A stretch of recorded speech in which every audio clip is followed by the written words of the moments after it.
Class 7 chapter 10 18th century political reforms उसको हम start कर रहे हैं। अब हम अवध का टॉपिक स्टार्ट करेंगे। इसके अंदर हम बेसिकली क्या पढ़ रहे हैं, हम पढ़ रहे हैं कि जो ओल्ड मुगल प्रोविंसेस थे उन्होंने कैसे जो है अपना जो नई स्टेट्स हैं वो बनाई मुगल एम्पायर से दूर करके। मुगल एम्पायर को छोड़ के नए नए जो स्टेट्स इमर्ज हुए, हम फर्स्ट वाला पढ़ रहे हैं, वो वाली स्टेट्स जिन्होंने मुगल रूल को तो छोड़ दिया लेकिन मुगल के साथ अपने टाइज तोड़े नहीं। तो पहले हमने ऊपर हैदराबाद के बारे में पढ़ा था, लेकिन अब हम इस अवध के बारे में पढ़ रहे हैं। अवध जो है ये ज्यादा इंपॉर्टेंट है हैदराबाद से, और अब हम इसको स्टार्ट करेंगे। तो बुरहान उल मुल्क सादत खान वॉज अपॉइंटेड सूबेदार ऑफ अवध इन 1722। तो इसका क्या मतलब है, बुरहान उल मुल्क हमने पहले भी पढ़ा था, जैसे कि हैदराबाद में क्या है, लोग अपने आप को खुद ही डिफरेंट डिफरेंट टाइटल्स दे देते थे। जैसे कि ऊपर हमने पढ़ा कि जो असफ जहाँ है उसने अपने आप को निजाम उल मुल्क का है, ठीक है, यहाँ पे उसने बुरहान उल मुल्क का है।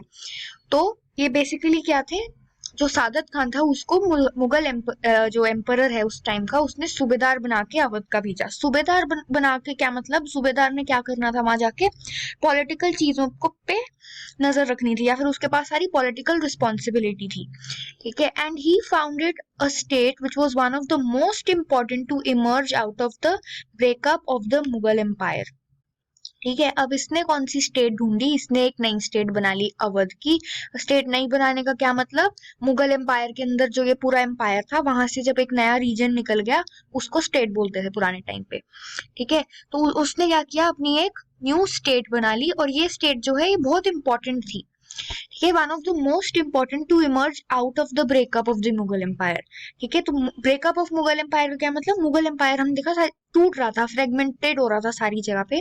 तो ये जो स्टेट है ये बहुत इंपॉर्टेंट थी, जो बाहर निकल के आई थी मुगल एम्पायर से।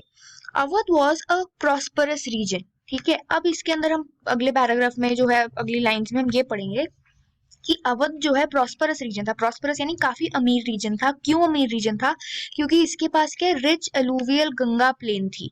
रिच अलूवियल हमें पता है अलूवियल सॉइल होती है, तो गंगा प्लेन में क्या है, क्योंकि रिवर आपके साथ बह रही है तो जो भी सॉइल बनेगी, हमने पढ़ा था कि वो बहुत ही फर्टाइल सॉइल होती है। फर्टाइल सॉइल होने का मतलब, अगर इतनी अच्छी सॉइल फर्टाइल है तो वहां पे जो है एग्रीकल्चर वो बहुत ज्यादा होगा और अच्छे से होगा, क्रॉप्स जो है अच्छे से उगेंगी, ज्यादा उगेंगी।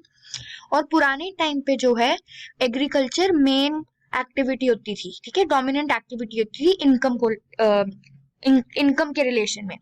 तो जहां पे भी एग्रीकल्चर होता था हम मानते थे कि वो जगह बहुत प्रॉस्परस है, वो होती भी प्रॉस्परस थी। तो अगर यहाँ पे रिच अलूवियल सॉइल है तो इसका मतलब यहाँ एग्रीकल्चर ज्यादा है, और इसकी वजह से अवध जो है बहुत ही प्रॉस्परस रीजन बन गया। सेकंड इसका रीजन क्या था, सेकंड ये था कि the main trade route between north India and Bengal was from Awadh, ठीक है।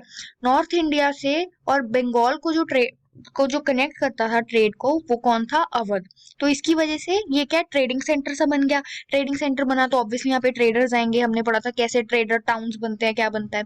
तो उसकी वजह से भी यहाँ पे बहुत सारा पैसा आने लग गया। इसकी वजह से ये क्या, एक प्रॉस्परस रीजन है। Burhan ul Mulk also held the combined offices of सूबेदारी, दीवानी एंड फौजदारी। इसका क्या मतलब है, हमने ये पढ़ा कि जो बुरहान उल मुल्क है ये सूबेदार था अवध का। इसका मतलब इसके पास सूबेदारी जो थी वो इसके पास पहले से ही थी, पॉलिटिकल कंट्रोल इसके पास पहले से ही था। लेकिन इसने क्या किया, दीवानी एंड फौजदारी इन दोनों को भी अपने कंट्रोल में ले लिया, ठीक है। In other words he was responsible for managing political, financial and military affairs of the province of Awadh.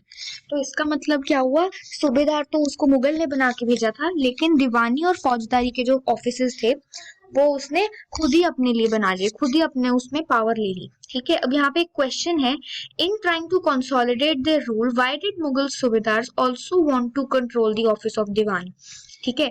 तो दीवानी ऑफिस का क्या मतलब, वो जो फाइनेंसेस से रिलेटेड है, यहाँ पे लिखा हुआ है फाइनेंशियल, ठीक है। तो वो जो फाइनेंस को के ऑफिसेस थे उसको वो कंट्रोल कंट्रोल में गया तो हमें ये पता है कि फाइनेंसेस जो है एक स्टेट को जब बनना होता है तो फाइनेंसेस यानी कि पैसा उसके अंदर होना बहुत जरूरी है।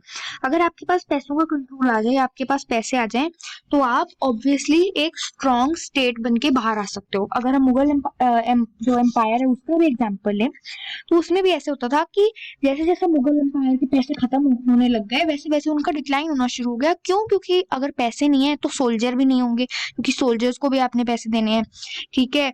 पैसे ही नहीं होंगे तो आप कुछ खरीद नहीं सकते, प्रॉपर ट्रेड नहीं कर सकते बाहर से कुछ भी। तो पैसे होना किसी भी स्टेट में बहुत ही इंपॉर्टेंट होता है। इसकी वजह से जितने भी सूबेदार आपने देखे जो अलग अलग जगह जा जाके उनका अपना रूल बनाना चाहते हैं, तो वो सबसे पहले क्या करते हैं, पैसों को अपने कंट्रोल में करते हैं। Buranul-Mulk tried to decrease the Mughal influence in the Awadh region by reducing the number of office holders, Jagirdar appointed by the Mughals।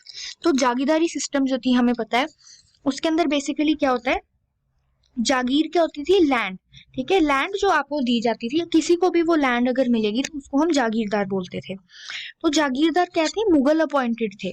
Mughal क्या करते थे, जागीरदार को अपॉइंट करते थे और उनको भेजते थे डिफरेंट डिफरेंट रीजन में। तो अगर अवध को मुगल एम्पायर का जो रूल है उससे फ्री करना था तो हमको क्या है, ये जो मुगल अपॉइंटेड ऑफिशियल्स है इनको वहां से निकालना पड़ेगा। तो इसने सबसे पहले क्या किया, ये जो जागीरदार थे इनको वहां से हटाना शुरू किया, ठीक है। उनकी जागीर ले ली, जागीर का साइज छोटा कर दिया, ठीक है। अपने बंदों को वहां बिठा दिया कि चलो तुम जाओ, जो मेरे अपने लॉयल सर्वेंट्स हैं उनको जागीर दे दी, उनको जागीरदारी सिस्टम दे दी। तो he also reduced the size of Jagirs and appointed his own loyal servants to vacant positions. The account of Jagidaris were checked to prevent cheating, and the revenues of all districts were reassessed by officials appointed by the Nawab's court. तो हमने जैसे पढ़ा था ऊपर, हैदराबाद में क्या होते हैं, निजाम थे जिसको रूलर कहते हैं, और अवध में क्या है, नवाब हो गए। नवाब क्या है, रूलर। तो नवाब्स कोर्ट यानी कि ये जो सारा चेकिंग हो रही है कि ताकि चीटिंग ना हो, रेवेन्यू प्रॉपर कलेक्शन हो, ये सब कौन कर रहा है, ये सादत खान कर रहा है, या फिर जो भी उस टाइम पे नवाब होगा वो करेगा अवध का। ये मुगल एम्पायर नहीं, जो मुगल एम्परर है उसके कोर्ट में उसका लेना देना यहाँ पे कुछ नहीं है। He seized a number of Rajput zamindars and agriculturally fertile lands of the Afghans of Rohilkhand।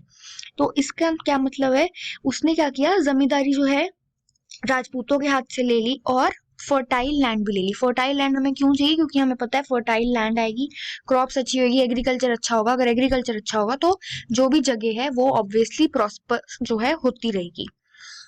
The state dependent on local bankers and mahajans for loans.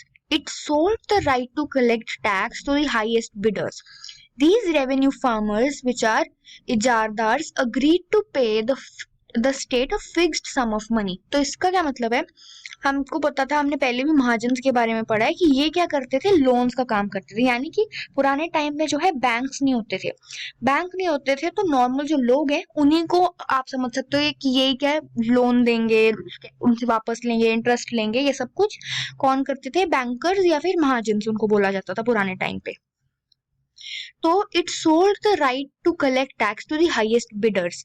इसका क्या मतलब है, ये जो राइट है कि कौन लोन्स देगा या कौन जो है बैंकिंग संभालेगा, वो कैसे दिया जाता था, जो भी हाईएस्ट बिडर होगा उसको राइट जो है कलेक्ट टैक्स, उसको वो दिया जाता था, ठीक है। अब अगर आपने टैक्स कलेक्ट करना है तो आप क्या करोगे, थोड़ा सा पैसा जो है आप वहां के स्टेट को दोगे, ठीक है। स्टेट कौन सी है, अभी हम अवध के बारे में बात करें तो अवध का एग्जांपल लेते हैं। अगर मैंने टैक्स कलेक्ट किया तो टैक्स कलेक्ट करके मुझे उस टैक्स में से थोड़े से पैसे जो है स्टेट को देने पड़ेंगे। तो जो भी बंदा हाईएस्ट बिडर होता था, यानी जो भी कहता था कि मैं ज्यादा पैसे दूंगा स्टेट को, उसको राइट टू कलेक्ट टैक्स जो है मिल जाता था। Local bankers guaranteed the payment of this contracted amount to the state। तो उन्होंने क्या किया, गारंटी दी कि इतनी पेमेंट जो है हम आपको देंगे जब भी हम टैक्स कलेक्ट करेंगे। In return the revenue farmers were given considerable freedom in the assessment and collection of taxes. तो उनको फ्रीडम थी, अब टैक्स आप जैसे मर्जी कलेक्ट करो, ठीक है, उसके लिए उनको फ्रीडम मिल गई थी। This developments allowed new social groups like money lenders and bankers. इसकी वजह से क्या है, बैंकर्स और मनी लेंडर्स का जो है इन्फ्लुएंस आप बोलोगे सोसाइटी में आना शुरू हो गया। Influence the management of states revenue system, something which had not occurred in the past. तो अगर अवध के बारे में पूछा कि क्या क्या ऐसी चीजें जो अवध में नहीं हुई थी, ये मेंशन करना कि जो है रेवेन्यू फार्मर्स और मनी लेंडर्स, बैंकर्स, इनका इन्फ्लुएंस बढ़ना, ये आप जरूर मेंशन करोगे। ठीक है, तो मनी लेंडर्स या बैंकर्स क्या है, इनका इन्फ्लुएंस सोसाइटी के अंदर या उस टाइम पे जो है स्टेट के रेवेन्यू सिस्टम में आना शुरू हो गया, जो कि कभी पहले नहीं हुआ था। मनी लेंडर्स वगैरह का स्टेट के रेवेन्यू सिस्टम में कोई खास लेना देना नहीं होता था। नेक्स्ट है बंगाल, जिसको हम नेक्स्ट लेक्चर से स्टार्ट करेंगे।